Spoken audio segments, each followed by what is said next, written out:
இந்த போராட்டத்தில் ஈடுபட்டவங்களை கைது செய்யறதுக்கான நிலையில இந்த 6 மணிக்கு மேலேயும் வந்து பெண்கள்லாம் வந்து போராட்டத்தில் அடைச்சி வச்சிருக்காங்க. இதை வந்து தாவேகா அரசு வந்து ஒரு அச்சுறுத்தலா பாக்குறீங்களா?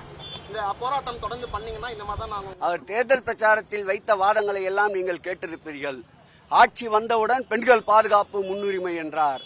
இன்றைக்கு நாளொரு மேனியுமாக 3 வயது குழந்தையும் பாலியல் கொடுமைக்கு ஆளாகின்றார்கள், 80 வயது மூதாட்டியும் பாலியல் கொடுமைக்கு ஆளாகின்றார்கள்.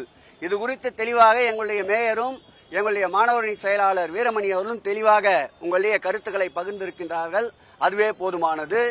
வன்முறைகள், அடக்குமுறைகள், அபலைக்குரங்கள், அபாய குரல்கள் எங்கு கேட்டாலும் அதற்கு கரம் நீட்டுபவர், குரல் கொடுப்பவர் மாண்புமிகு தமிழக முதல்வர், எங்கள் மனதிலே வாழுகின்ற எந்நாளும் முதல்வராக கருதுகின்ற முத்துவேல் கருணாநிதி ஸ்டாலின் என்பதை தெரிவித்துக் கொள்கிறேன்.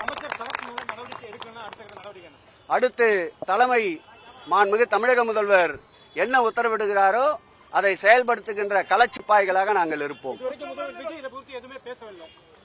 எது குறித்துமே அவர் பேசுவதில்லை.